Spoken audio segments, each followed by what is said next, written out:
여러분 안녕하십니까?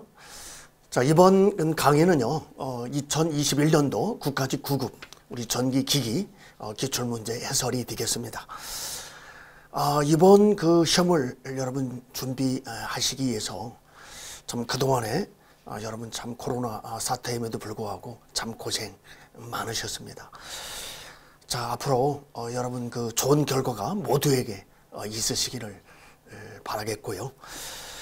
자, 이번 강의를 우리가 이제 총평을 한번 좀 해보자면요. 작년 2020년도 시험에 비해서는 자, 이번 시험은 약간은 작년보다는 좀 난이도가 있었는데요.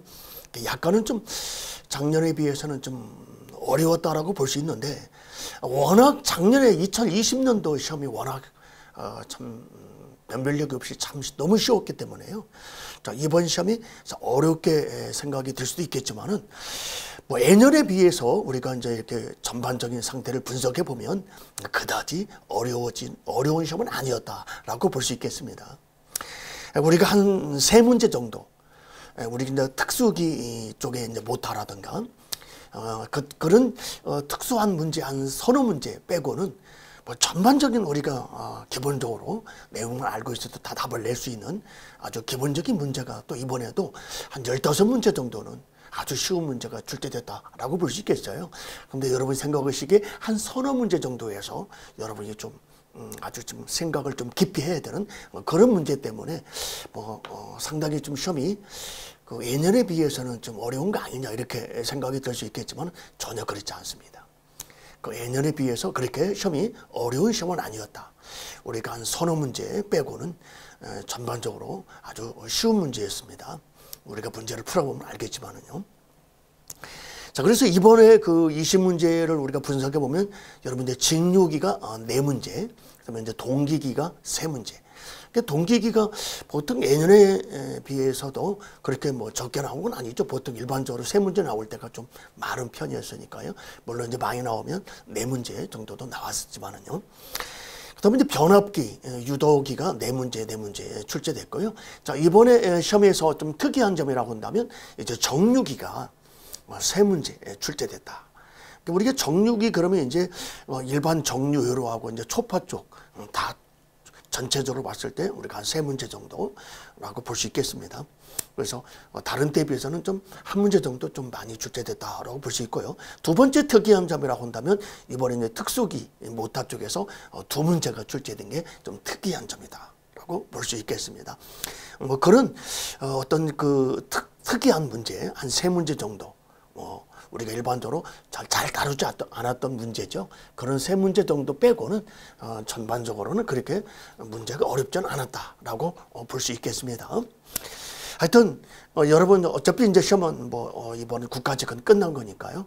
우리가 차후에 또 여러분 이제 지방직을 대비해서 남은 기간 동안 여러분께 최선을 다하시면 뭐 국가직이든 지방직이든 뭐 어디에 여러분들이 이제 임용이 되더라도 여러분께서는 뭐 다 똑같은 조건이니까요. 그렇게 크게 이번 시험이 여러분 이제 좀 결과가 안 좋다 할지라도 여러분께서 너무 실망하지 마시고 또 남은 지방직에도 총력을 기울이시면 좋은 결과가 있으시라 저는 믿습니다. 자, 그러면 문제 1번부터 한번 풀어보도록 하겠습니다. 자, 1번 문제는 이제 직류 직권 전동기에 대한 설명으로 옳지 않은 것은 하는 문제인데 뭐 아주 쉬운 문제다라고 볼 수 있겠죠.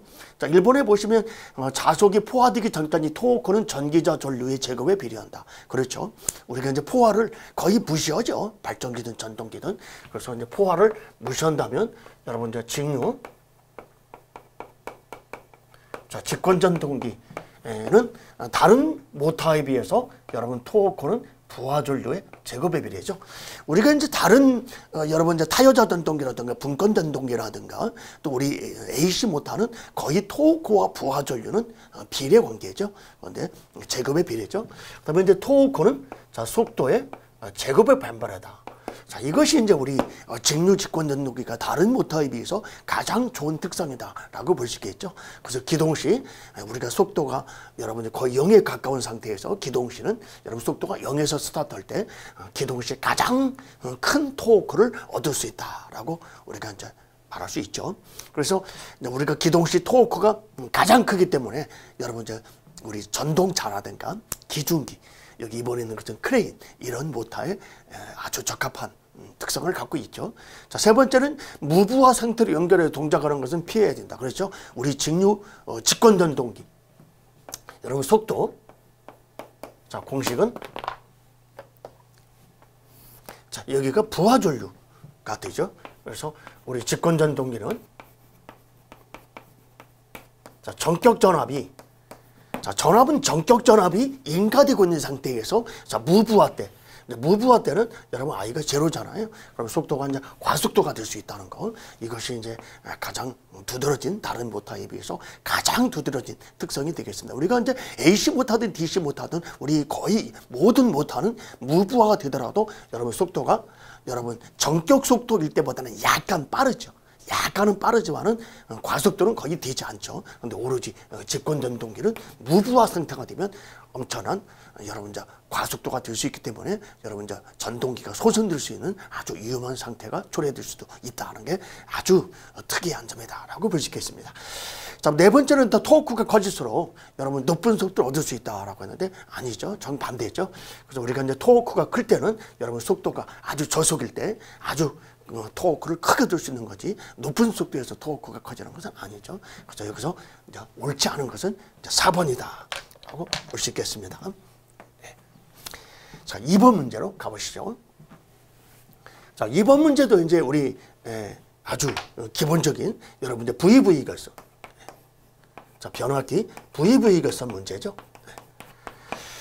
그래서 우리 이제 VV 결선은 이제 여러분 첫째, 자, 무슨 결선일 때만 가능하냐면 당연히 델타일 때 결선에서만 자, 변압기 한 대가 소선되더라도 자, 그 나머지 두 대를 가지고 계속해서 여러분들 한 대를 제거하지 않아도 계속해서 여러분들 삼상 부하를 걸 수 있는 거죠.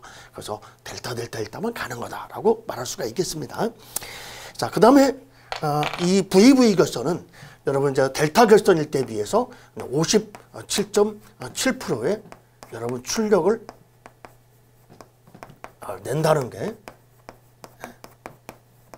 이제 가장 두드러진 특성이 되겠고요. 그러면 이제 V 결선의 이제 여러분들 이용률은 자 86.6%죠. 네. 그다음에 이제 V 결선 여러분 이제 V 결선에서 이제 가장 여러분 이제 중요한 것은요. 자 V 결선은 여러분 이제 삼상 출력이 V 결선의 삼상 출력은 자 단상 용량. 자, 단상 용량의 루트 3배. 만큼의 출력을 낸다라고 하는 게 이제 우리 V 결선에서는 가장 중요한 내용이죠. 그래서 여기서는 이제 여러분 이제 다 봤다고 볼 수 있는데요.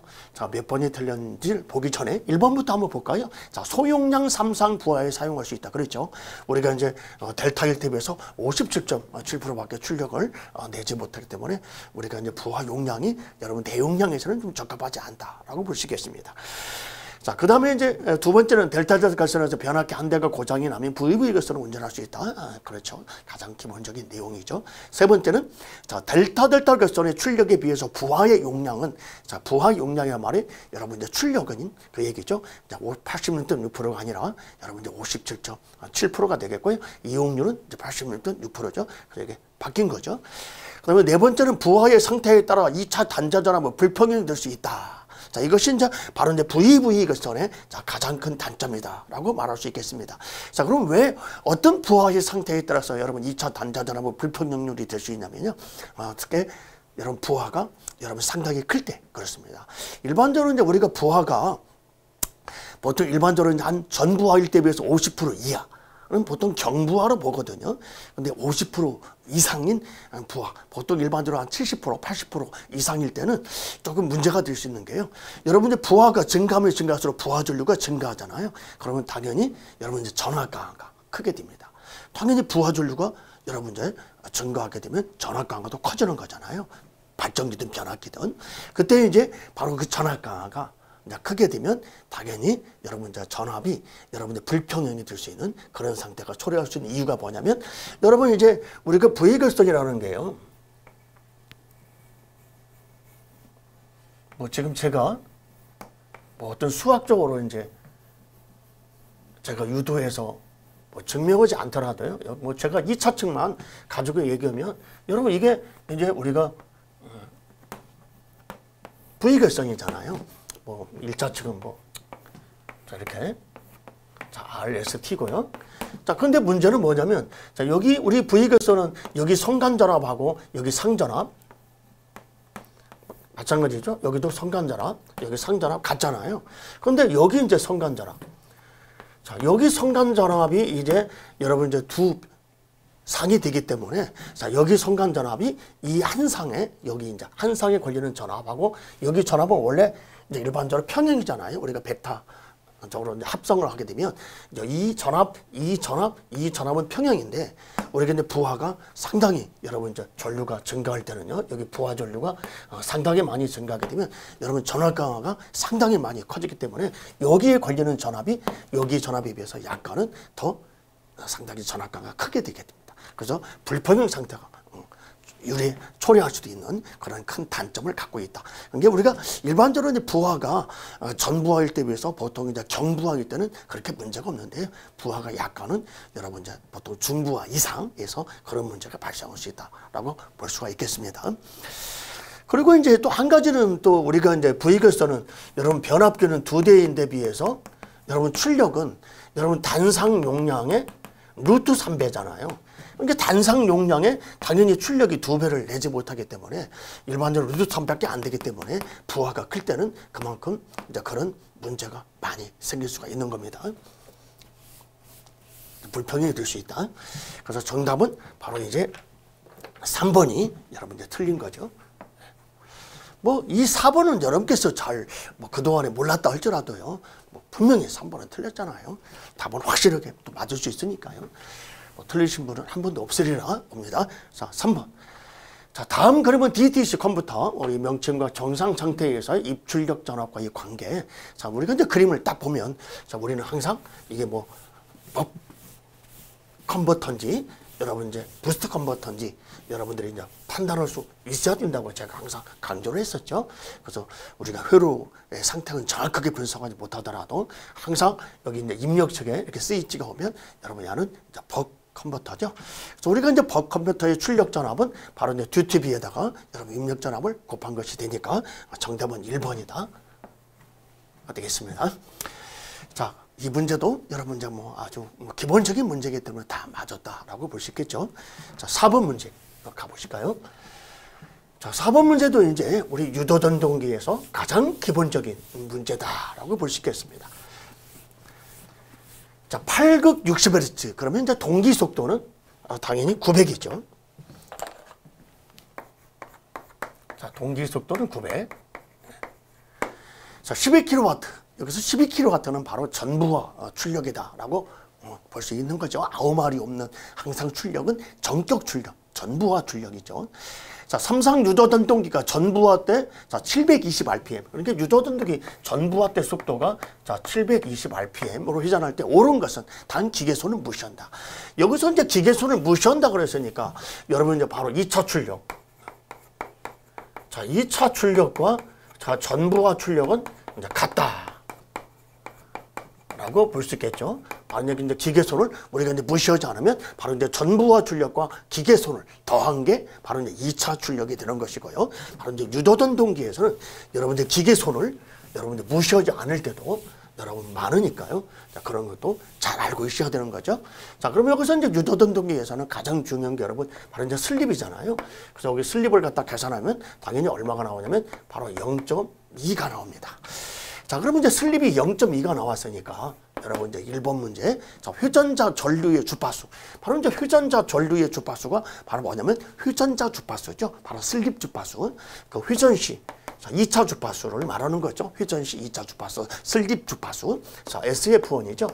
그래서 슬립이 0.2고, 자, 우리 이제 1차 주파수가 60Hz니까 여러분 이제 답은 12Hz다. 자, 그래서 1번은 답이 맞죠. 자, 두 번째. 자, 2차 효율. 자, 2차 효율이 바로 회전자. 우리 유도전동기는 이제 회전자가 바로 2차니까요. 자, 2차 효율은 2타2는 자, 1-S. NS1 N이죠. 자, 그래서 이제 순립이 여러분 0.2니까요. 자, 0.2를 대입하시면 당연히 이제 0.8이니까 여러분 이제 퍼센트로 말하면 여러분 이제 80%가 되겠죠. 그래서 2차 유효로 이제 80%인데 여러분 이제 90%다라고 되어 있으니까 바로 이제 2번이 여러분 이제 틀렸구나. 자, 3번은요. 자, 공국전력. 자, 공국전력이라는 게 바로 뭐예요? 휴전자 입력 전력이다. 이게 말하면 여러분 이제 2차 입력이죠. 2차 입력. 그래서 우리 이제 2차 입력 또는 다른 말로 공국전력 이렇게 말하죠. 그래서 우리 2차 입력을 이제 구하는 방법이 두 가지가 있잖아요. 여러분 이제 2차 동소. 자, 우리 PC2, SP2를 가지고 이제 구하는 방법이 있는데 여기서 이제 2차 동선이 여러분 이제 출제되지 않았으니까요. 자, 뭘 가지고 이제 할 수가 있냐면 2차 출력. 자, 2차 출력은 바로 이제 전부하 출력과 같으니까 바로 이제 2차 출력이 여러분 이제 12kW다라고 우리가 알 수 있잖아요. 그래서 2차 출력은 자, 1만에서 해서 P2니까 자, 여기서 이제 자, 2차 입력을 자, 구할 수 있는 거죠. 그다음에 이제 휴전자 동선. 이제 2차 입력만 여러분 이제 구해지면 여러분 이제 바로 여기다 대입하시면 바로 또 2차 동선을 구할 수 있겠습니다. 그래서 이제 3번, 4번도 답이 다 맞은데 바로 4번 문제는 2번이 틀렸다라고 볼 수 있겠습니다. 자, 계속해서 이제 또 5번 문제로 가보겠습니다. 자, 5번 문제도 여러분 아주 기본적인 정말로 문제죠. 내용을 여러분께서 확실하게 모를 수 있는 내용이 하나도 없잖아요. 소위. 자, 그래서 여러분께서 이제 그림만 딱 봐도 벌써 이 내용 여러분 보지 않아도 우리가 알 수 있고요. 이 그림만 봐도 알 수 있고 이 그림만 봐도 알 수 있잖아요. 여기 이제 벡터들을 보면 여기 이제 단자전압. 자, 탄자전압보다는 여러분 유기계전력이 지금 크잖아요. 네, 그래서 다음은 자, 동기기계 등가효로하고 벡터도인데 여기 설명으로 옳지 않은 것은 그랬죠. 여기서 이제 XX는 동기 리액턴스다. 여기서도 이제 마찬가지죠. 전기자 저항은 우리 동기기는 상당히 미소니까 전기자 저항은 거의 무시해버리죠. 그래서 여기도 전기자 저항불에 생기는 전압강은 무시한 거죠. 그래서 이 동기 리액턴스와 이제 동기 임피던스는 같다라고 봐서 여러분 이제 유기기전력. 자, 이는 자, 유기기전력이 이제 여러분 여기서 이제 이 A로 되어 있네요. 글씨가 좀 잘 안 보여서 그런데요. 자, 이 A는 당연히 여러분 이제 단자전압 V2에 이거죠. 네, 그래서 자, 이거에 백탑이죠. 우리 동기발전기 유기계전력은요. 그러니까 우리가 이제 동기발전기죠. 그래서 전동기를 동작하고 있다가 바로 이제 잘못된 거죠. 그래서 우리가 전동기는 당연히 뭐가 커요? 여러분 이제 반대로 역계전력보다는 단자전압이 크잖아요. 그래서 우리 이제 전동기, 자, 역계전력은 자, 전동기는 뭐예요? 마이너스잖아요. 마이너스. 네. 그래서 전동기는 당연히 이제 단자전압이 큰 거고요. 발전기는 유기계전력이 크잖아요. 그래서 이 그림을 딱 봐도 여기 이제 그림을 봐도 여기가 뭐가 있어요? 지금 전원 표시가 있잖아요. 전원 표시. 여기는 이제 발전기, 여러분 이제 전기자 코일이고요. 여기에 부하를 거는 거니까 전류가 지금 나오는 방향이잖아요. 그럼 전동기는 이제 외부에서 전압을 인가하는 거니까 들어오는 방향이 돼야 되고 여기가 아마추어가 와야 되는 거죠. 여러 가지 이제 그림만 딱 봐도 이제 발전기, 전동기는 우리가 금방 문제를 캐치할 수 있는 거죠. 그리고 이제 발전기든 전동기든 우리 전류는 우리 발전기, 전동기 변화기는 당연히 RL효로니까요. 당연히 전류가 위상이 이제 전압보다는 뒤지죠. 그리고 이제 유효전력, 무효전력을 다 만들 수 있는 것이고요. 당연히 이제 무효전력은 유효전력보다는 이제 작지만은 여러분 이제 우리 발전기는 유효전력, 무효전력을 다 우리가 생산할 수 있는 거죠. 또 네 번째는 이제 전류 I가 줄어들면, 전류 IA가 줄어들면 당연히 뭐가 되겠어요? 전압강화가 그만큼 작아지겠죠. 그 전압강화 여기가 이제 당연히 여러분 이제 여기하도 전기자 전류. 우리가 일반적으로 이제 동기 발전기도 여러분 전기자 전류하고 부하 전류가 같잖아요. 여기가 이제 전기자 전류가 올 수도 있고 부하 전류도 어차피 같은 거니까요. 그 전기자 전류가 이제 작게 되면 전압강화가 작아지니까 여러분 야하고 야가 그만큼 이제 여러분 차가 작아지는 거죠. 감소한다. 그래서 이 문제는 이제 당연히 1번이 틀렸다.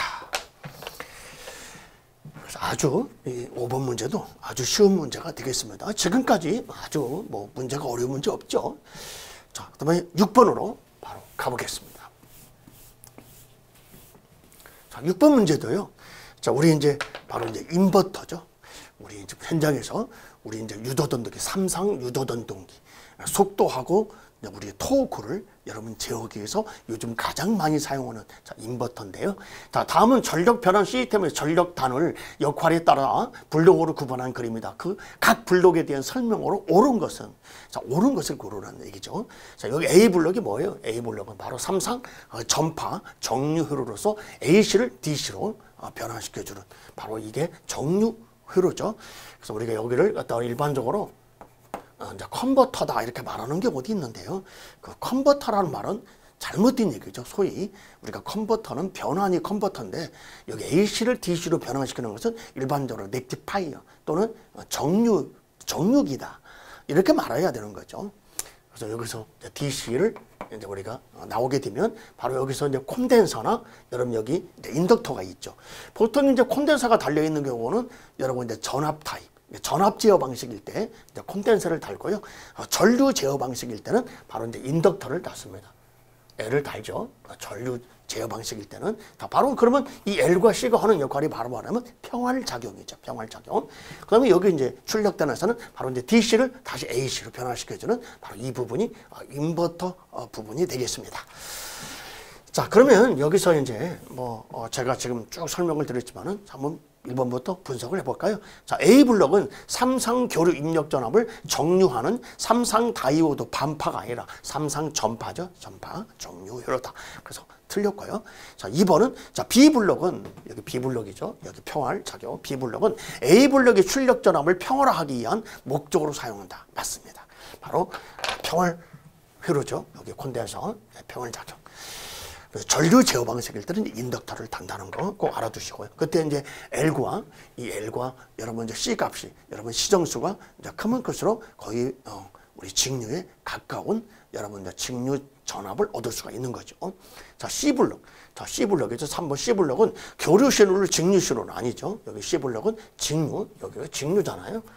직류를 이제 AC로 변화시켜주는 인버터 부분이죠. 그래서 3번도 틀렸고요. 4번은 자, 선형 변조 시 C 블록의 PWM 그렇죠. 우리 인버터는 일본에서 PAM 제어가 있고 PWM 제어가 있는데 우리 이제 펄스 윕스 모듈레이션이라고 해가지고 우리 이제 펄스 폭 변조 방식을 가장 많이 쓰는 PWM 제어 방식을 많이 씁니다.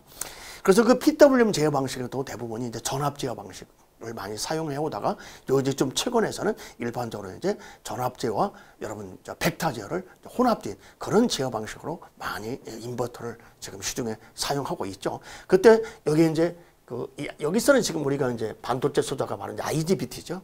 IGBT 일반적으로 이제 IGBT 전 단계에서는 우리가 초기에는 일반적으로 BJT를 썼지만은 요즘은 이제 IGBT 또 모스펙을 쓰는 경우도 있지만 일반적으로 요즘 최근의 인버터는 전부 대부분이 IGBT를 씁니다. 자, 이 IGBT 이 트랜지스터를 가지고요 우리가 이제 고속도 스위칭 작용 그 스위칭 시간에 따라서 일반적으로 전압과 이제 주파수의 이제 크기를 달리할 수 있어가지고 속도와 토크를 재울 수 있는 거죠. 그때 이제 스위칭 주파수가 출력 전압의 주파수보다 높을수록 그게 스위칭 주파수가 높다는 얘기는 그만큼 이제 스위칭 속도를 빨리 한다는 얘기입니다. 그러면 그만큼 이제 출력 전압의 고주파 제거가 이제 어렵다. 이게 무슨 말이냐면요. 실제 여기 이제 DC를 우리가 AC로 만들 때 완전하게 이렇게 우리가 정연파를 만드는 게 아니죠. 정연파가 아니라 뭐 우리가 완전하게 이제 분석해 보면 파가 전부 다 뭐예요? 구형파죠. 이게 정연파에 가까운 구형파입니다. 일반적으로 우리가 이런 식으로 제가 이제 그리면 이런 식으로 이제 이렇게 파가 이런 식으로 된다라고 볼 수 있어요. 그게 거의 구형파식이죠. 이렇게요. 우리가 한쪽에 이렇게 쪼개보면 구형파잖아요. 근데 정연파에 가까운 구형파인데 이때 이 주파수 스위칭 주파수가 높다는 얘기는 스위칭 속도가 빠르다는 얘기입니다. 그럼 스위칭 속도가 빠를수록 거의 정연파에 가까워진다라고 볼 수 있겠어요. 그래서 고주파가 이제 많이 여러분들 제거가 된다. 거의 정연파에 가까운 사이클을 만들 수 있다라고 볼 수 있어요. 그래서 우리가 이제 완전하게 여러분들 고주파가 여러분들 제거되지 않기 때문에 일반들이 이 고주파를 갖다가 제거하기 위해서 바로 이제 직렬 리액터를 다는 경우도 있다라고 볼 수 있겠습니다. 자, 그래서 여기서는 이제 우리가 뭐 다른 것은 다 틀렸는데 바로 이제 2번이 맞았다라고 볼 수 있겠습니다. 자, 계속해서 7번으로 가보겠습니다. 자, 7번은 자, 유도전동기에 관련된 문제죠. 자, 이 문제도 뭐 가장 기본적인 문제다라고 볼 수 있는 문제죠. 자, 7번 문제 하나하나 분석을 해볼까요? 자, 유도전동기에 대한 설명으로 옳지 않은 것은 이제 틀린 것을 고르라는 얘기인데, 회전지에 흐르는 전류는 지상전류이다. 당연히 그렇죠. 우리 뭐 전동기, 발전기, 변압기는 뭐 볼 것도 없이 우리 아래를 흐르니까요. 당연히 전류가 뒤지는 지상이다. 그래서 우리가 시험 문제를 풀 때도 뭐 역률이 뭐 진상이냐 지상이냐 그런 말이 없을 때는 무조건 지상으로 보고 우리가 문제를 풀잖아요. 뭐 기본이잖아요.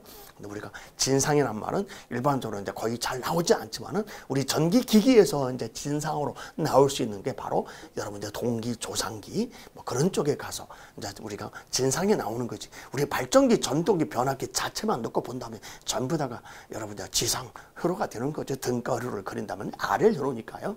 자, 그래서 이제 1번이 맞았고요. 자, 두 번째는 정격 속도로 운전할 때보다는 기동시 2차 측 누설 리액턴스가 크다. 자, 여기서 이제 여러분들이 자, 이제 문제가 뭐예요? 자, 기동시는 바로 슬립이 얼마예요? 1이잖아요. 예. 자, 그러니까 우리 회전자 주파수. 자, 여기서는 이제 2차 측이니까 우리가 회전자가 2차 측이죠. 자, 2차 주파수는 SF1이잖아요. 자, 그러면 여기 이제 1차 주파수는 자, 만약에 60Hz라고 한다면 여기 슬립이 가장 클 때가 어느 때예요? 바로 기동시잖아요. 그러니까 당연히 기동시가 운전시보다 여러분 어때요? 2차 주파수, 회전자 주파수가 크죠. 그러니까 누설 리액턴스도 기동시가 더 크다라고 볼 수 있죠. 그래서 맞았죠. 2번도 맞았고요.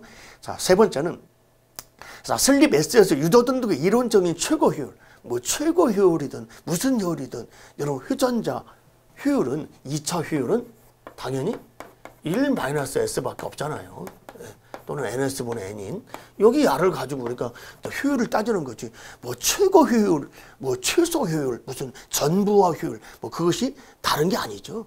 이 값을 가지고 우리가 이제 효율을 따지는 거죠. 그래서 여러분께서 뭐 최고 효율이 따로 있는 거 아니냐? 전혀 그렇지 않습니다. 그래서 이 최고 효율이든 무슨 효율이든 1-S를 가지고 효율을 우리가 이제 결정 짓는 거죠. 자, 그 다음에 네 번째예요. 자, 변압기에 비하여 이제 변압기하고 이제 유도전동기 이제 차이점을 조금 알고 있으면 여러분께서 이제 금방 답을 할 수 있는 얘기인데, 자, 이 4번이 맞았는지 틀렸는지 여러분 조금 헷갈릴 수도 있다. 그런 분은 일반적으로 이제 전혀 기본이 안 돼 있는 거다라고 저는 말할 수 있습니다. 그래서 여러분께서 기본이 가장 중요한 기본이 뭐냐? 제가 이제 강의하면서도 그런 말씀을 종종 드렸지만은요. 자, 우리 변압기하고 유도전동기를 총칭해서 뭐라고 합니까? 유도기라고 그러죠. 그럼 변압기하고 유도전동기가 가장 큰 차이점, 그 차이점이 이제 몇 가지가 있지만은 자, 가장 큰 차이점은 첫 번째는 뭐예요? 자, 변압기는 정지기고 유도전동기는 회전기다. 근데 유도전동기 회전자가 정지하고 있을 때는 여러분 이제 정지하고 있을 때는 여기도 보시는 것처럼 슬립이 1이니까 여러분 2차와 1차랑 같잖아요. 모든 특성이 변압기와 똑같다라고 볼 수 있죠. 단 이제 두 번째 차이점은 유도전동기는 2차가 회전자가 단락되어 있다. 물론 이제 기동시는 이제 우리 권선영 같은 경우는 완전히 단락은 아니지만은 농용 유도전동기는 완전히 우리가 만들 때부터 2차를 도체를 단락을 시키죠. 그래서 2차가 단락되어 있다. 자, 세 번째 또 가장 큰 차이점이다라고 볼 수 있습니다. 바로 이 세 번째 차이점이 바로 뭐냐면 유도전동기는 변압기하고 차이점이 공극이 존재한다. 공극. 바로 그걸 알면 이 문제 답을 할 수가 있죠.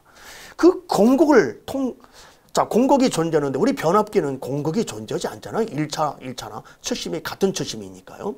그래서 공극이 유도전동기는 공극이 존재하기 때문에 바로 그 공극을 통과할 때 자속은 전부 다가 누설 자속이 되는 겁니다. 변압기하고 비교한다면요. 그래서 여러분 우리 변압기 중에서도 그 특수 변압기에 보시면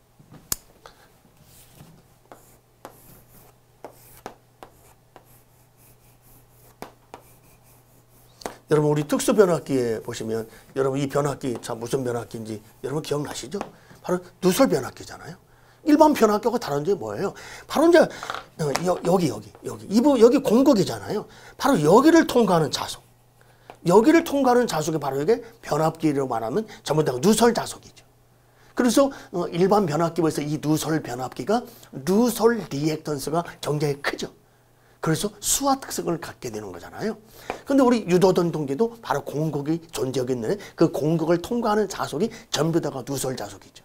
그래서 누설 리액턴스가 굉장히 변압기에 비해서 크다라고 말할 수 있겠습니다. 그래서 여러분 이 문제 답은 바로 이제 4번이 틀렸다. 그래서 여러분께서 이제 그 변압기하고 유도던 동기의 차이점만 여러분 기본적인 거 한 3가지만 이렇게 알고 계셔도 얼마든지 답을 할 수 있는 그런 문제다라고 우리가 볼 수 있겠죠. 자, 계속해서 8번으로 가보겠습니다. 자, 직류 전동기 기동 방법에 대한 설명으로 옳은 것은, 자, 이 문제도 뭐 여러분 뭐 아주 기본적인 문제다라고 볼 수 있겠죠. 그래서 우리 DC 모터는 여러분 이제 기동시, 자, 모든 전동기는 여러분 기동시, 자, 속도가 0에서 기동하기 때문에, 자, 기동시 토크를 최대로 하는 게 좋은 거잖아요. 자, 그때 이제 기동시 토크를 최대로 하기 위해서는 바로 이제 계좌 저항기. 계좌 저항기는 여러분 이제 최소. 여러분 이제 우리 가변 저항기인 그 계좌 저항기 있죠. 계좌 저항기는 뭐 0에 놓고 기동해야 된다. 뭐 그런 문제도 있었잖아요. 기존에. 그렇죠. 계좌의 저항값은 여러분 이제 최소 값을 갖는 게 좋고요. 그러면 이제 기동시, 여러분 이제 전류를, 자, 기동시 우리 전류를 여러분 이제 최소로 하기 위해서 바로 전기자 저항은 여러분 이제 최대. 그래서 이제 기동 저항기.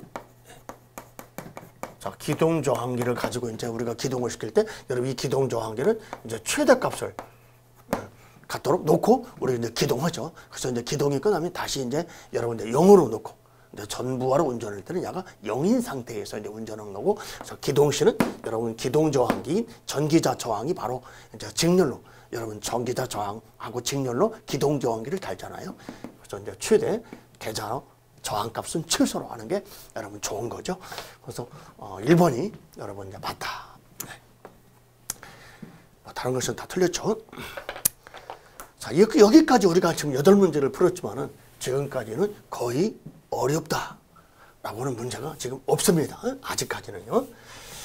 이렇게까지 뭐 오시는데 큰 문제는 없으셨다라고 볼 수 있겠습니다. 자, 9번 문제를 풀어보죠. 자, 9번 문제는 이제 변압기 전압 변동률 계산 문제인데요. 자, 우리 이제 15,200인 10kV 변압기 등가율은 다음과 같아. 변압기 출력 전압이 정격 전압이라 가정하고, 자, 역률이 자 0.8이죠. 지상 역률이 0.8. 그 다음에 이제 그 운전되고 있을 때 전압 변동률이 몇 프로냐? 1차 권선 저항과 1차 리액턴스를 이제 무시한다. 이제 2차만 보겠다는 얘기죠. 그래서 우리 변압기 여러분 이제 전압 변동률은, 자, 우리가 전압을 가지고 이제 구할 때는 무부하 때 전압. 자, 2차 측 무부하 때 단자 전압이죠. 2차 측 정격 전압. 자, 이것이 이제 바로 우리 이제 전압을 가지고 여러분 이제 전압 변동률을 구하는 식이잖아요. 그러면 2차 측 정격 전압은 여러분 이제 200V라고 이제 15,200 나왔으니까 200V라고 알 수 있잖아요. 근데 무부하 때 2차 측 단자 전압은 이 문제를 가지고는 여러분 우리가 계산하기 이제 힘들죠. 뭐 이제 우리가 계산도 할 수도 있지만은 어렵습니다. 자, 그럴 때는 우리가 이제 어떻게 계산하는 게 쉬워요? 바로 여러분 이제 역률이 지상 역률이 0.8 이렇게 나왔으니까 바로 이제 우리 퍼센트 저항 강화, 자, 코사인 세타, 자, 지상이니까 이제 플러스죠. 자, 리액턴스 강화 사인 세타. 자, 이 공식으로 이제 바로 계산하는 게 더 우리가 빠르다라고 볼 수 있겠습니다. 그래서 여기서는 이제 우리가 이제 퍼센트 저항 강화하고 리액턴스 강화만 구면 바로 답을 알 수 있으니까요. 그래서 퍼센트 저항 강화는, 자, 우리 이제 자, 저항 때문에 퍼센트 저항 강화니까 저항 때문에 생기는 전압 강화가 자, 정격 전압과 비교해서 자, 몇 프로냐. 네. 자, 리액턴스 강화도 마찬가지죠. 우리가 리액턴스 때문에 생기는 전압 강화가 정격 전압과 비교해서 몇 프로냐. 자, 그때 이제 중요한 게 뭐예요? 바로 여기 저항과 리액턴스가 다 몇 차예요? 1차는 무시했으니까. 지금 나와 있는 여기 저항과 리액턴스는 바로 다 2차죠, 2차. 자, 2차니까 여기 전압과 전류도 다 전부 다가 다 2차로 다 환산해서 여러분 이제 계산을 해줘야 된다. 이게 포인트가 되겠습니다. 그래서 이제 하나만 좀 여러분 여기 퍼센트 저항강 하나만 제가 이제 한번 대입을 해보면요. 자, 2차측 전격 전압 200이죠. 그럼 이제 2차측 전격 전류는 당연히 200분의 자, 200분의 자, 용량이 10kg니까요. 자, 10 곱하기 자, 10의 3승에 자, 곱하기 0.16이죠. 자, 2차측 저항 0.16. 그럼 나머지는 이제 갖고 여기 리액턴스는 0.12가 되겠습니다. 그래서 이건 이제 계산하게 되면 여러분 이제 퍼센트 저항 강화가 자, 4% 나오네요. 4%. 4%. 그다음에 이제 퍼센트 리액턴스 강화는 3%가 나옵니다. 여기 이제 0.12만 나머지는 똑같고요. 그대로 이제 갖다 대입 보시면 여러분 이제 바로 여러분 저항 강화 4%. 자, 역률이 바로 이제 0.8이죠. 지상이니까 플러스. 진상일 때는 마이너스. 자, 3 곱하기 자, 0.6 해서 여러분 이제 정답은 5%가 정답이 되겠습니다. 그래서 1번이 정답이죠.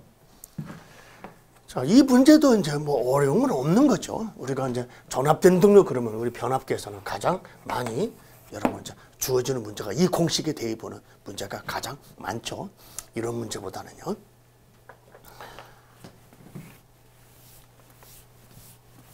이런 문제는 이제 뭐 가장 기본적인 문제인데 뭐 이런 문제보다는 여러분 이제 퍼센트 저항 강화나 리액턴스 강화가 또 이제 안 주어질 때는 여러분 이제 최대 값이 여러분 이제 역률이 최대가 될 때 뭐 그때 이제 퍼센트 저항이 몇 프로다 뭐 그렇게 또 나와가지고 여러분 이제 그런 문제도 있잖아요. 여러분 이제 우리 전압변도의 최대값이 자, 최대값이 이거죠. 그 다음에 자, 최대시 역률. 자, 최대시 역률은 이거죠. 근데 여기서는 이제 이걸 가지고 우리가 이제 여러분들 퍼센트 저항강을 리액턴스 강을 구하기는 어렵죠. 루트가 주어지는 문제는 시험 문제 잘 출제하지 않습니다만 이번에도 이제 루트가 주어지는 문제가 이제 하나 여러분 이제 뒤에서 나옵니다만은 그 문제는 우리가 이제 뭐 계산기가 없어도 이제 우리가 쉽게 우리가 루트를 계산할 수 있는 문제니까 풀 수 있지만 여기서도 뭐 여러분 이제 만약에 쉽게 계산기 없어도 루트로 여러분 계산해서 여러분 이제 퍼센트 저항 강화, 리액턴스 강화를 또 구할 수도 있는 그런 문제도 출제할 수 있는 거고요. 그다음에 이제 역률이 이제 여러분 이제 100%일 때 역률이 100%. 콜사인 세타가 바로 1이죠. 1일 때는 바로 이제 전압 변동률은 이제 퍼센트 저항과 같다. 이런 것이 이제 하나의 또 힌트가 주어질 때가 있고요. 또 아니면 이제 여러분 이제 역률이 뭐 이제 제로일 때, 뭐 역률이 제로일 때, 이때는 이제 당연히 이제 콜사인 0도일 때는 여러분 이제 사인 세타가 1이 되는 거니까 그때는 이제 전압 변동률은 바로 이제 리액턴스 강화 같은 거죠. 뭐 이런 것이 이제 가지고 또 여러분 이제 퍼센트 저항 강화, 리액턴스 강화를 구해서 또 전압 변동률을 구하라고는 그런 문제도 우리가 이제 출제될 수 있는 거니까요. 여러분 거기까지도 좀 잘 좀 알아주셔야 된다 하는 것은 제가 이제 기초 문제 또는 이제 기본 문제를 풀 때도 다 말씀드렸던 내용이 되겠습니다. 자, 그래서 이 9번 문제는 이제 답이 1번이 정답이 되겠고요. 자, 10번 문제로 가보시죠. 자, 10번 문제도 자, 타여자 쟁류 발전기 A와 B가 병렬운전 하고 있을 때 여러분 이제 부하 전류가 130A 자, 공급하고 있다. 그때 전기자 저항 아래 A 발전기 전기자 저항은 0.2, 자, B 발전기 전기자 저항 0.3일 때 각 발전기 분담 전류 A 발전기, B 발전기의 부하 분담 전류가 각각의 몇 암페어냐 하는 문제죠. 여기서 이 문제의 포인트는 바로 뭐냐면 이제 A와 자, B 발전기의 유기기전력이 같다. 그게 바로 이 문제의 가장 중요한 포인트가 되겠습니다. 자, 그래서 우리가 이제 A 발전기와 B 발전기가 이제 자, 병렬운전 해가지고 여기 이제 부하를 이제 분담하는데요. 그때 이제 A 발전기 여기 부하 분담 전류가 IA, 자, B 발전기 부하 분담 전류가 IB라고 한 다음에 자, 전체 부하 전류 합이 되는데 야가 130이죠. 자, 그럼 여기서 이제 A 발전기와 B 발전기의 부하 전류 합이 자, 130이 된다는 일식을 우리가 식을 하나 세울 수 있는 거고요. 자, 두 번째는 이제 두 발전기. 여러분들 전격 전압이 같아야 되는 거죠. 당연히 여기 전압이 같으려면요. 그래서 A 발전기 전격 전압과 자, B 발전기 전격 전압이 같아야 되는데 그때 이제 A는 전부 다가 이 A로 제가 한번 통일을 해볼게요. 여기 이제 전기자 원래는 전기자 전류고 전기자 저항이잖아요. 이렇게 B는 B로 통일을 해보겠습니다. 우리가 기본적으로 알고 있는 거니까요. 그럼 여기서 이제 우리가 바로 이게 A 발전기 전격 전압과 자, B 발전기 전격 전압이 같아야 되는 거잖아요. 자, 그때 이제 두 발전기 유기계 전력이 바로 이제 같다고 그랬으니까 바로 전압 강화도 같아야만 갖게 되는 거잖아요. 그래서 여기서는 이제 A 발전기와 자, B 발전기 전압 강화가 이제 같아야 된다. 바로 이제 이 일식과 바로 일식과 이식을 이제 연립하게 되면 바로 이제 A 발전기 여러분들 부하 분담 전류가 이제 얼마가 나오냐면 자, 여러분 이제 78이 나오네요. 78 A 발전기가 그럼 이제 B 발전기는 자, 52가 나오고요. 그래서 정답은 4번이 정답이 되겠습니다. 자, 이 문제도 이제 우리가 평상시에 또 우리가 이제 많이 또 우리가 풀었던 문제고 또 많이 또 다뤘던 문제죠. 그래서 뭐 이런 문제도 있고 아니면 이제 여기 이제 A 발전기, B 발전기 유기계 전력이 이제 주어질 때 또 이 일식과 여기 이제 이식을 또 야하고 야를 가지고 또 연립해서 또 구하는 문제 두 가지가 있죠. 자, 바로 이어서 이제 11번으로 또 가보겠습니다. 자, 이 11번 문제는 이제 우리가 이제 기존에 뭐 이런 유사한 문제는 물론 없었다라고 볼 수 있습니다. 그래서 이번에 여러분 이제 처음 출제된 문제다라고 볼 수 있는데요. 자, 이 11번 문제가 이제 처음 여러분 이제 출제됐어도 여러분 이제 우리가 전동기 여러분 기본적인 운전 상태만 알고 있으면 얼마든지 우리가 답을 할 수 있는 문제죠. 그래서 여러분 여기가 이제 우리가 전부하점이죠. 자, 전부하를 오버하면 당연히 무슨 부하예요? 과부하잖아요. 물론 지금 여기가 최대 토크지만은 여러분들 최대 토크까지 이제 우리가 토크를 낼 때는 어떤 순간적인 거지.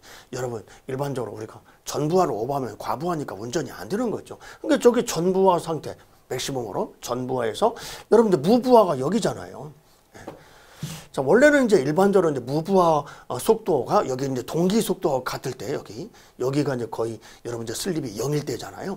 자, 이때 우리가 이제 무부하 때 속도가 여기까지도 보는 경우도 있지만은 자, 이 문제처럼 실제는 완전하게 무부하 때 여러분 그 속도가 동기 속도와 같다고 볼 수는 없는 거잖아요. 그러면 당연히 회전자가 돌지 못하는 거니까 그건 말이 안 되잖아요. 근데 실제는 무부하 때 속도는 당연히 여기 동기 속도보다는 약간 일반적으로 작게 되죠.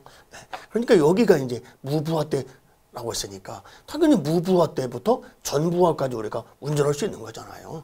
그러니까 당연히 여러분들 TR부터 TN까지 그것이 바로 여러분들 정상 운전 범위다라고 할 수 있는 거죠. 그래서 여러분 이제 정답은 여러분 이제 TR부터 TN이니까 정답은 바로 3번이 정답이 되겠습니다. TN부터 이제 TR 구간이다. 무부하에서 전부하 상태가 정상적인 운전 상태죠. 전부하를 오버하면 당연히 과부하고요. 자, 이런 문제도 이제 처음 우리가 이제 출제됐지만은 여러분께서 우리가 전동기의 어떤 기본적인 그 운전 특성을 알고 있다 그러면 얼마든지 답을 할 수 있는 문제잖아요. 자, 12번 가보겠습니다. 자, 변압기 이유 가장 이번 시험 문제에서는 가장 쉬운 문제다라고 볼 수 있겠죠. 그래서 틀리신 분은 아마 한 분도 없었다라고 볼 수 있겠습니다. 자, 변압기 이유에 대한 설명을 옳지 않은 것은 당연히 우리 변압기 이유는 가장 중요한 목적은 절연 목적이니까 절연력이 커야 되죠. 그래서 두 번째는 이제 당연히 인화점은 높고 그래야만이 여름철에 여러분들 온도가 상승하더라도 화재가 날 우려가 없는 거잖아요. 그리고 이제 겨울철에는 또 영하로 내려가더라도 얼마나 안 되겠죠. 그래서 인화점은 높고 응급점은 낮아야 된다. 그래서 여기서는 바로 이제 2번이 틀렸네요. 그리고 다른 재질과 절대 화학적인 변화를 일으키지 말아야 되고요. 변질하지 말아야 되고, 그 다음에 유독성이 풍과 비열이 커야 되죠. 냉각효과가 크려면요. 다른 것은 이제 다 우리가 알고 있는 내용인데 바로 이제 2번이 틀렸죠. 자, 13번. 자, 13번도 이제 유도전동기, 여러분 이제 기동 및 운전에 대한 설명으로 옳지 않은 것은 그랬는데, 유도전동기 전반적인 이제 그 기동하고 운전 특성에 여러분 이제 관련된 문제인데요. 네. 이 문제도 이제 여러분 틀리신 분은 한 분도 없다라고 제가 봐도 되겠죠. 여러분 저한테 강의를 들으신 분이든 아니든 뭐 가장 기본적인 또 문제니까요. 다른 것은 몰라도 여러분 이제 1번을 딱 보시면 농용 유도던 동기 속도 제어 방법에는 주파수 제어. 그렇죠? 자, 우리 유도던 동기. 자, 속도는 자, 슬립 제어. 자, 극수 변환. 주파수 제어가 있죠. 네. 자, 그때 자, 주파수 제어. 자, 당연히 극수 변환. 바로 2차 저항법. 바로 이 저항. 이 관련된 것은 농용하고는 절대 관계없죠. 여러분, 이제 농용 유도던 동기는 바로 이제 2차가 전부 다가 도체가 단략되어 있기 때문에 2차 측에다가 권선형 유도던 동기처럼 절대 가변 저항을 2차 저항을 2차 외부 저항을 달 수가 없는 거죠. 그래서 2차의 저항이란 말 전혀 관계없는 거죠. 그래서 2차 저항 제어, 그다음에 2차 여자법, 그다음에 종속법, 그 세 가지는 권선형에서만 가능한 거죠. 나머지는 이제 전부 다가 이제 여러분 농형, 권선형 다 공통점이고요. 그래서 전압 제어 같은 것도 일반적으로 이제 농형이든 권선형이든 다 가능하죠. 주파수 제어는 극수 변화는 이제 저항 제어하고 2차 여자법, 종속법은 권선형만 가능하다. 네. 이게 틀리신 분 없잖아요. 나머지는 여러분 모르신다 할지라도요. 뭐 나머지도 우리가 한번 볼까요? 자, 2번 유도던 등을 신속하게 정지시키기 위해서는 역상제동. 그렇죠. 우리가 DC 모터나 AC 모터 급정지시킬 때는 가장 좋은 방법이 바로 이 역상제동이죠. 그래서 세 번째는 농용 유도던 기동 특성과 운전 특성을 조정하기 위해서 이중 동형. 그렇죠. 우리 일반 동형, 우리 보통 농용 유도던 동기는 여러분 그 단점이 뭡니까? 권선형하고 비교할 때 단점이 자, 기동 시 상당히 토크가 작죠. 그래서 우리가 이제 기동 시 토크를 크게 하기 위해서 여러분 이제 특수하게 만든 이중 동형, 심굼 같은 경우는 보통 동형보다는 기동 시 토크도 아주 크게 할 수가 있고 기동 시 전류도 여러분 이제 작게 할 수 있는 그런 이제 특성을 갖고 있죠. 그래서 기동 특성의 원전 특성을 조정하기 위해서 그런 특수 동형이 있다. 자, 순수한 단상 유도던 동기. 그래서 우리 단상 유도던 동기는 자, 기동 시 토크가 당연히 제로죠. 네. 그래서 정답은 이제 1번이 여러분 이제 틀렸다. 그래서 딱 이거 한 가지만 아셔도 여러분 얼마든지 답을 우리가 낼 수 있는 문제니까요. 자, 여기까지 이렇게 큰 문제가 없었다라고 볼 수 있겠습니다. 지금까지도요. 자, 14번 문제. 자, 14번 문제도요. 우리가 뭐 가장 기본적인 문제고 이번에 시험 문제 중에는 루트가 주어지는 문제죠. 자, 변압기 1차적 전압이 220V이다. 자, 다음은 변압기 등가율로 해서 무부하대 전류. 자, 무부하 전류.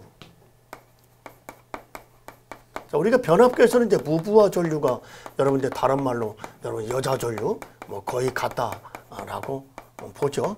그래서 이 무부하 전류, 자, 여자 전류가 자, 0.5A이고 자, 철손이 66W. 자, 철손이 66W. 네. 이때 자화 전류를 구하라. 자화 전류요. 네. 자, 그래서 우리 변압기 이제 무부하 전류, 여자 전류는 바로 이제 철손 전류와 바로 이제 자화 전류의 여러분 이제 벡터 합이잖아요. 자, 벡터 합인데 그때 이제 크기는 바로 이제 철손 전류의 제곱에 자, 자화 전류의 제곱이죠. 자, 그래서 여기서 이제 자화 전류를 알려면 바로 이제 여자 전류, 무부하 전류는 이제 0.5라고 주어졌으니까 철손 전류만 여러분 이제 구하면 바로 이제 자화 전류를 알 수 있는 문제잖아요. 그래서 우리가 이제 철손이 주어졌잖아요. 그래서 우리 철손. 자, 철손은 자, V1의 철손 전류죠. 그다음에 또 GV1 제곱으로 우리가 철손을 구할 수 있는데 그때 여기서 이제 철손 전류를 구할 수 있잖아요. 그래서 이제 철손 전류는 자, V1분의 자, 철손이니까 자, V1은 이제 220이고 여러분들 철손은 자, 66이니까요. 자, 이것이 이제 얼마가 나오냐면 바로 이제 0.3이 나오죠. 네. 그래서 이제 철손 전류가 여러분 이제 0.3이니까 자, 당연히 이제 자화 전류는 이제 0.4가 되겠죠. 네. 그래서 정답은 바로 이제 0.4A다. 정답은 2번이 정답이 되겠습니다. 여기도 이제 여러분들이 이제 그 루트가 있는 문제지만은 여러분 야가 이제 0.5고 야가 0.3이니까요. 계산기 없어도 여러분 이제 0.4다 하는 것은 우리가 알 수 있는 이런 문제는 우리가 계산기 없어도 출제할 수 있다라고 보면 되겠습니다. 앞으로도 마찬가지고요. 근데 꼭 계산기가 있어야 되는 문제도 많지만은 그런 문제를 또 출제하면 안 되는데요. 그런 문제도 간혹 하다 보면요.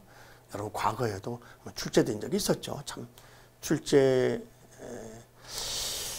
어떤 의도로 출제를 하셨는지 모르겠지만 말입니다. 하여튼 이번 문제는 뭐 계산기가 없어도 충분히 풀 수 있는 문제니까 그렇게 문제는 없었다. 자, 여기 14번까지 아주 여러분 그렇게 큰 문제 없죠. 지금까지. 자, 15번. 자, 동기발전기 권선법에 대한 설명을 오르는 것은 자, 우리 이제 분포권, 이제 전절권, 집중권에 관련된 문제죠. 자, 첫 번째. 자, 분포권은 집중권에 비해서 합성 유기계전력이 크다.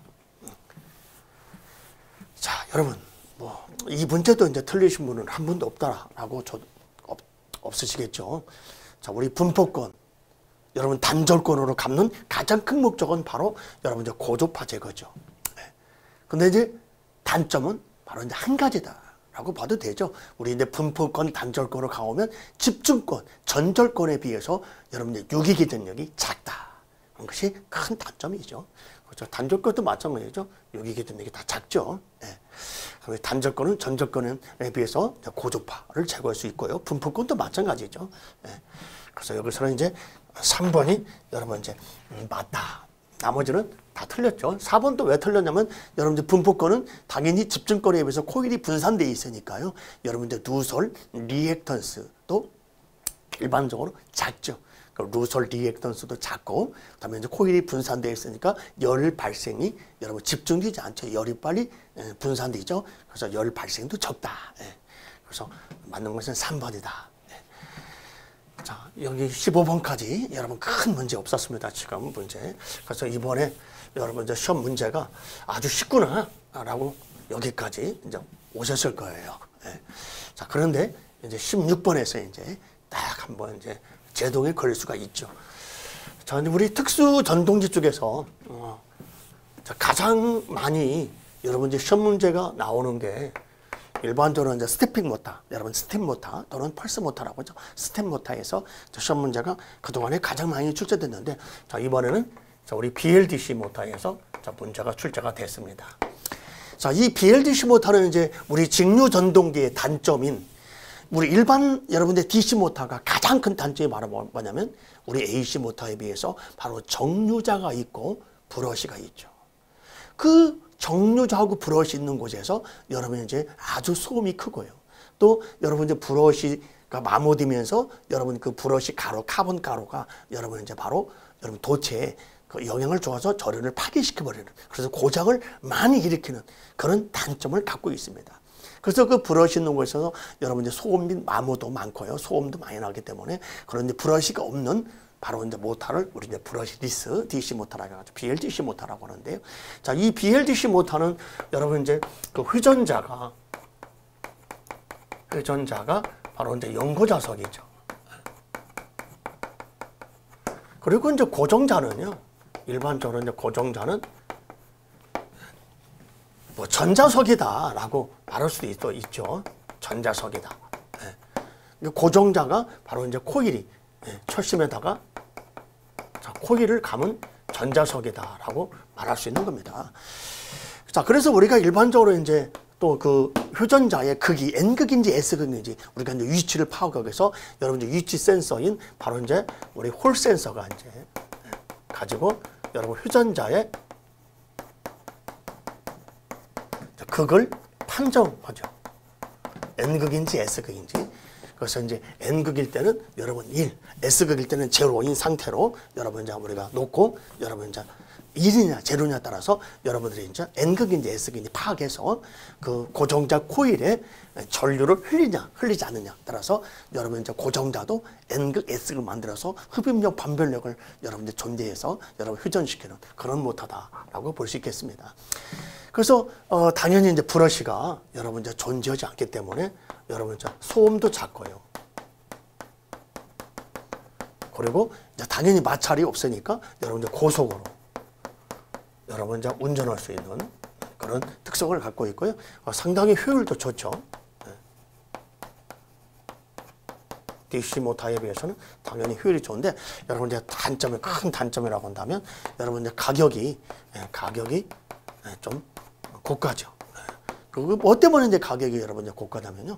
바로 이제 우리 제어 설비가 있어야 됩니다. 근데 일반적으로 말하면 구동 제어 설비가 구동기가 바로 이제 우리 제어기죠. 드라이버가 바로 있어야 됩니다. 그래서 그런 제어 드라이버가 우리가 존재하기 때문에 일반 DC 모터에 비해서는 좀 가격이 좀 비싸다라고 볼 수 있겠습니다. 그래서 수명이 길고 잡음 소음이죠. 잡음 소음이 작다. 맞죠? 그러면 전기자가 회전하는 구조를 갖고 있다. 전기자가 당연히 회전자가 아닙니다. 회전자는 연고자석입니다. 그래서 바로 2번 문제는 바로 2번이 틀렸다. 자, 구동전류는 당연히 구형파죠. 구형파 또는 뭐 준구형파라고 할 수 있지만은 거의 뭐 구형파죠. 그래서 일반적으로 그 A상 만약에 이제 고정자 여기 이제 고정자 코일이 A상 코일, B상 코일, 만약에 C상 코일이 있으면 여기 A상과 B상에 만약에 전류를 여기서 이제 들어간다 그러면 여기는 전류를 이제 나오게 반대 방향으로 만들어 가지고 이제 A상과 B상에 그걸 갖다가 여기가 만약에 N극이다 그러면 여기는 S극이 되는. 그래서 만약에 여러분 여기가 이제 만약에 N극일 때는 어떻게 존재합니까? 여기서는 N 같은 N극이니까 반발력이 존재하고 S극이니까 당연히 이제 흡입력이 작용하잖아요. 그래서 이제 회전하게 만드는 상태죠. 그래서 이 고정자 코일의 그 파형은 당연히 직류니까요. 그 직류의 구형파인데 여러분 이제 바로 이제 펄스포 우리 PWM 제어 방식도 많이 쓴다고 했잖아요. DC 모터 제어할 때도요. 드라이버에서는 거기 디지털 펄스인데 일반적으로 그 디지털 펄스는 이제 구형파니까요. 그래서 그 파의 이제 폭을 여러분 이제 변화시켜줘서 시간하고 빨리 하느냐 여러분 스위칭 시간을 빨리 하느냐 적게에 따라서 일반적으로 이제 우리 그 직류 전압의 크기를 여러분들 조정해서 바로 이제 속도도 재울 수 있는 바로 전압 제어 방식이다라고 볼 수 있겠습니다. 속도 제어도요. 그래서 회전자의 위치 검출 여기 이제 위치를 검출하기 위해서 바로 이제 여기에 바로 이제 이 부분, 이런 부분에 바로 이제 홀 센서를 둡니다. 그래서 여기 이제 홀 센서가 N극인지 S극인지 판단해가지고 여기 고정자 코일의 전류 방향을 이제 들어갈 것인지 나오게 할 것인지 여기는 또 이제 여기가 S극이면 여기는 들어가고 나오게 할 것인지 그 다음 이렇게 전류를 흘려서 여러 회전을 시키는 그런 일반적으로 소형 DC 모터가 되겠습니다. 자, 이 문제에서 이제 여러분들이 이제 조금 오답도 내신 분도 있을 수 있겠다라고 제가 봅니다. 그래서 이 16번, 15번까지는 아주 문제가 기본적인 문제를 잘 와다가 여기 16번에서 약간 이제 제동이 걸렸죠. 그래서 이제 2번이 이제 틀렸구나 하는 것을 알 수 있고요. 17번도 이제 여기서 또 이제 두 문제에서 이 16번하고 17번 문제 중에서도 특히 27번 문제는 여러분이 알고 계신 분들이 좀 그렇게 많지는 않을 거다. 우리 이제 기출 문제를 풀면서 제가 이제 또 여러분들 말씀드렸던 건데요. 자, 우리 이제 마그네틱 토크.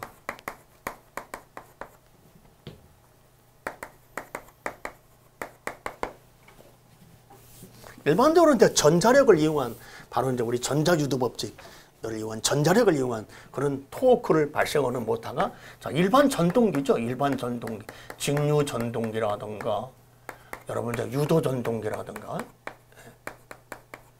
일반 전동기요. 그 다음에 이제 여러분 이제 편은 부착형 여기 3번에 있는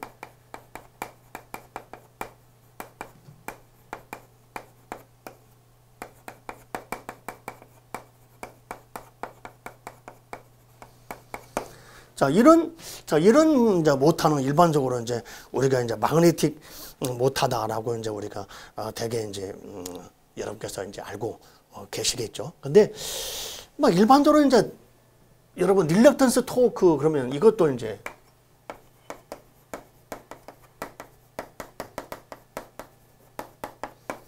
거기 보면 이제 여러분 가장 대표적인 우리가 모터가 바로 뭐예요? 바로 SRM이죠. 바로 SRM.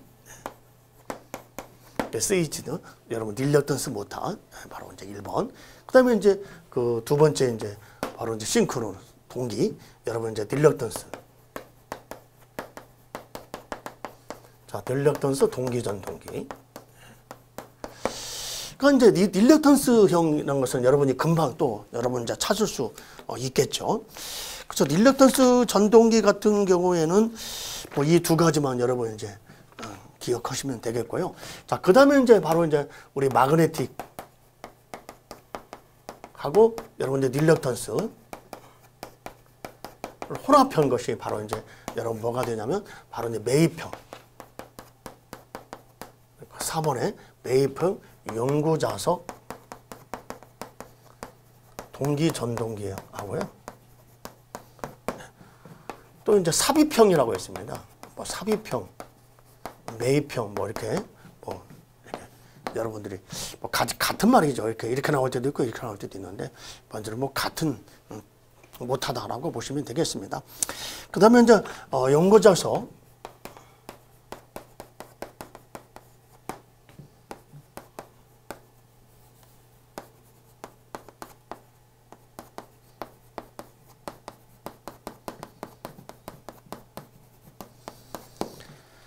그 연구자석 이제 동기 릴럭턴스 이런 것 같은 것도 여러분 이제 바로 이제 혼합형이다라고 이제 우리가 말할 수가 있겠습니다.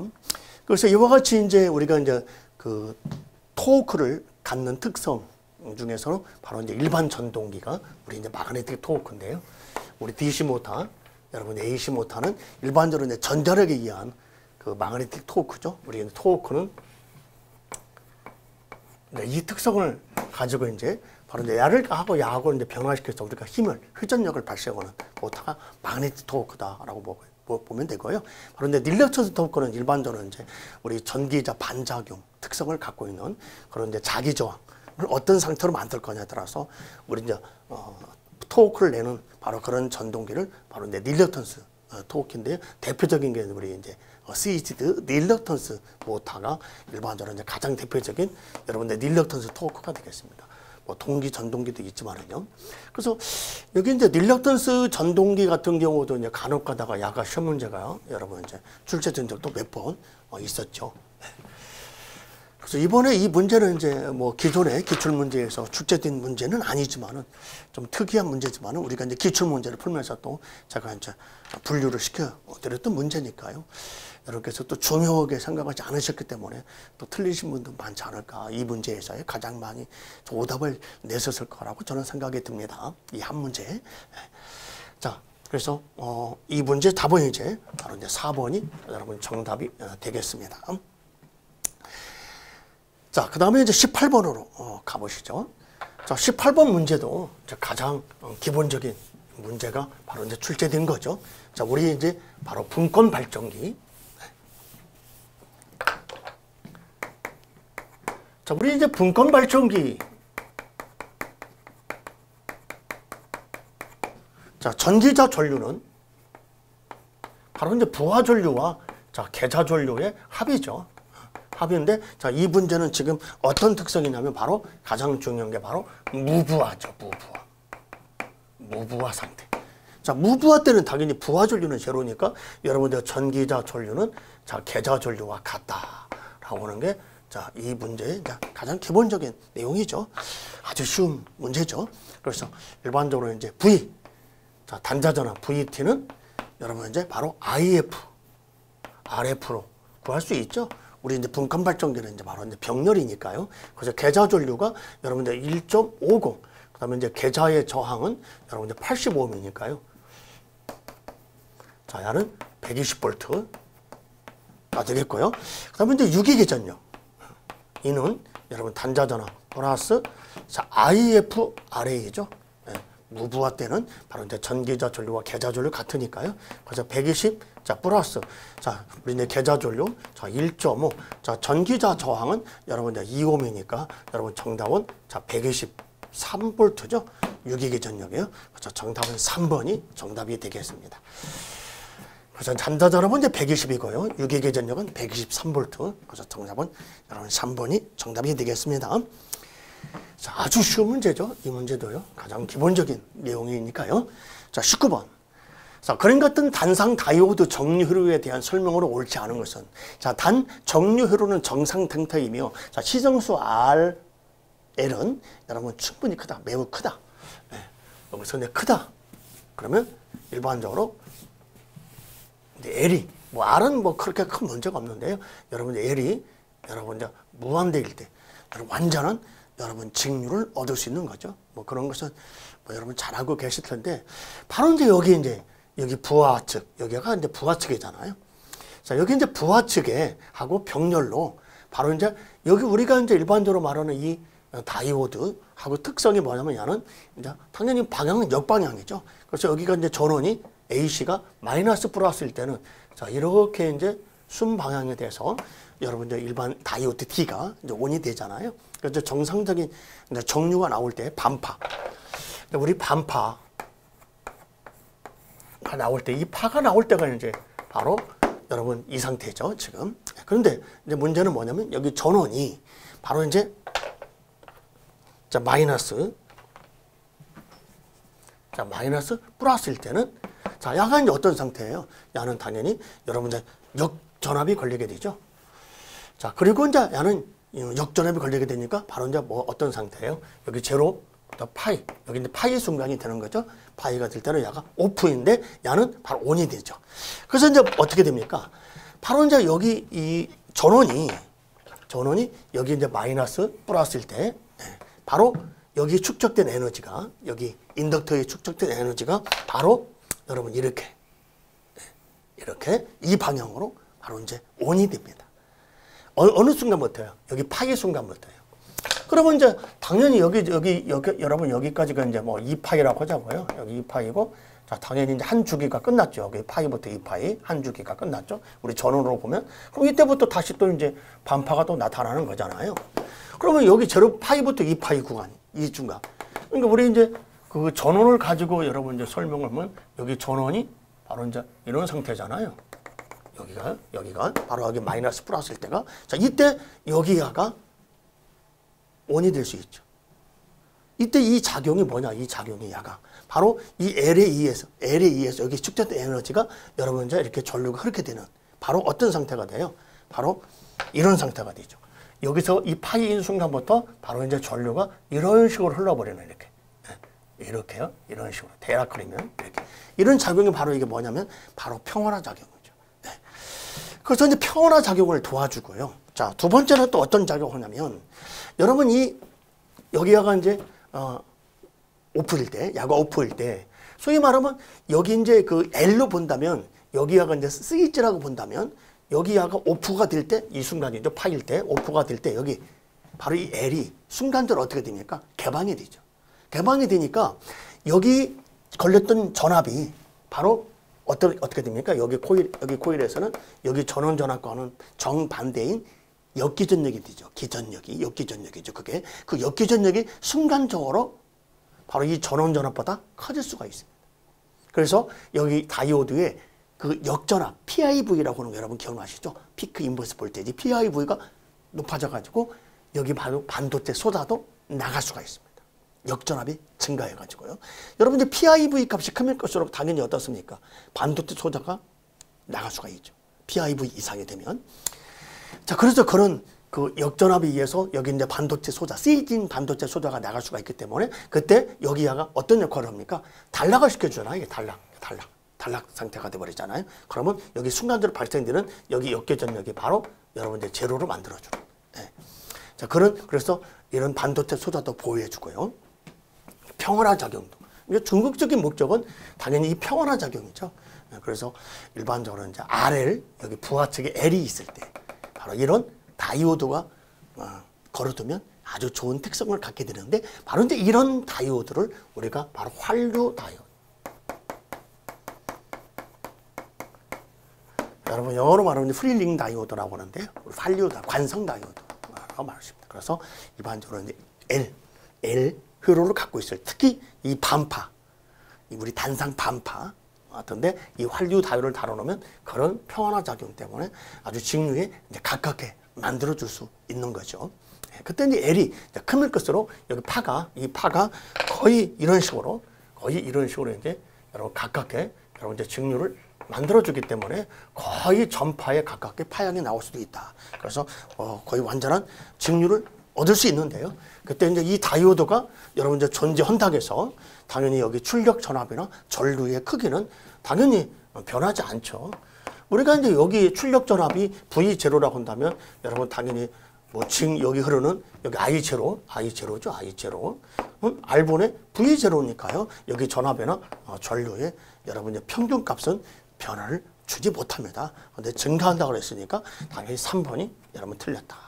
그래서 자, 보시면 1번에 보시면 유도성 부하에 축적된 에너지를 소모하기 위해서 경로가 됐죠. 회로가. 그래서 그런 그 에너지를 소비시켜주는 게 주 목적이 아니라 여러분이 단락시킴으로써 여기 값을 갖다가 순간으로 걸리는 그 전압을 제로로 만들어서 반도체 소자를 여러분 보호해주는 그런 보호 다이오드입니다. 일반적으로 우리가 그 스위칭 소자에 거의 대부분이 많이 걸려 있죠. 여러분들이 많이 보셨을 거예요. 자, DF는 부하줄 I체를 평활하는 역할을 한다. 그렇죠. 두 번째는 이제 평활화 작용. 그 다음에 이제 여기 네 번째 보시면 교류전압 한 주기 동안의 인덕턴스 전압의 평균값은 거의 0이다. 당연히 뭐 여러분 한 주기가 여러분 여기 제로부터 여기 이제 2파이까지가 이제 한 주기니까 당연히 이제 평균값은 한 주기의 평균값은 제로가 되는 거죠. 전원전압, 여기 전원전압에 대해서요.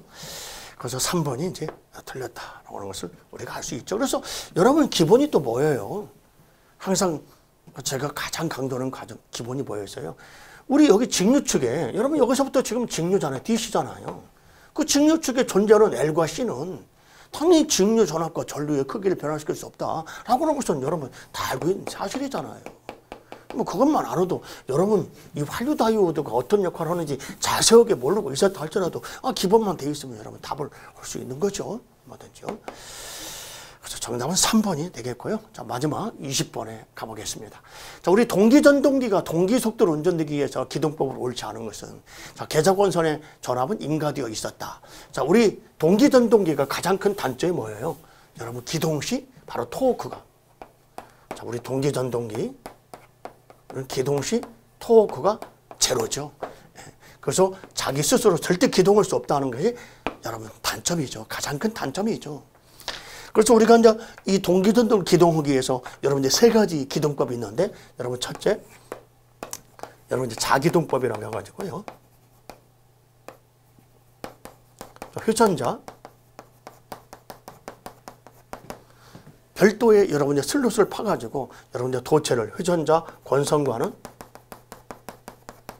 별도의 자, 단락권선을 설치하는데 이 단락권선이 바로 이게 뭐예요? 제동권선이죠. 제동권선. 그래서 농형유도전동이 회전자 특성과 거의 같은 여러분 단락권선이죠. 우리 농형도 회전자 도체가 단락되어 있잖아요. 그런 형태를 갖고 있습니다. 그 다음에 이제 여러분 이제 전동기, 기동전동기법. 다른 전동기. 우리 특히 이제 유도전동기라든가 여러분 뭐 DC 모터라든가 다른 전동기를 이용해서 여러분 동기 속도에 이르게 해서 기동하는 방법. 이것은 다른 전동기를 이용하는 거죠. 그 다음에 저주파 기동법. 기동 시 주파수를 최소로 하게 되면 여러분 이제 토크를 여러분 이제 또 크게 할 수가 있으니까요. 그런 저주파 기동법. 세 가지가 있습니다. 그래서 이 자기동법은 이제 그 제동건선을 갖다 이용하기 때문에 대개 일반적으로 우리 전부화 때 여러분 토크보다도 상당히 적습니다. 그래서 대용량에는 거의 이용하기 힘듭니다. 그래서 우리 대용량 동기전동기는 대개 이제 기동전동기법이고요. 여러분 야하고 야는 거의 소용량에 많이 이용된다. 우리 이제 오슬로스포에 들어가는 모터가 동기전동기거든요. 그런 소용량 모터는 일반적으로 자기동법을 이용하기도 하죠. 그래서 제동건선을 이용한 기동법, 원동기 이용 기동법이라는 것은 다른 전동기를 이용하는 거죠. 그다음에 저주파 기동법, 주파수 제어. 그래서 아닌 것은 여러분 이제 전압 증가에 의한 기동법이 바로 이제 전혀 관계없는 내용이 되겠습니다. 그래서 20번은 정답이 4번이 되겠습니다. 자, 그래서 여러분들이 이제 이 20번 문제도 또 저하고 이제 강의를 들으신 분이나 저하고 공부하신 분들은 충분히 이제 맞출 수 있는 그런 문제였죠. 그래서 저하고 공부하신 분들은 제 강의를 여러분 들으신 분들은 당연히 제가 아까 앞에서 말씀드린 그 16번, 17번 그 두 문제 우리 이제 BLDC 모터하고 여러분 이제 마그네틱 토크하고 릴렉트 토크 해당되는 그런 문제 그 두 문제 빼고는 나머지 18문제는 그렇게 어려운 문제는 아니죠. 그래서 제가 아까 말씀드린 것처럼 뭐 조금 뭐 그 19번도 여러분께서 좀 뭐 모르실 수도 있겠지만 거기까지 친다면 한 3문제 정도 그래서 한 3문제 정도만 여러분 빼면 나머지 17문제는 아주 쉬운 문제잖아요. 그래서 이번에 우리 전기기기도 여러분 다른 때에 비해서 상당히 여러분 고득점자가 아주 많을 것 같습니다. 그래서 당연히 만점을 맞으신 분도 상당히 나올 것 같습니다. 이번에 문제는 그렇게 어렵지는 않았다.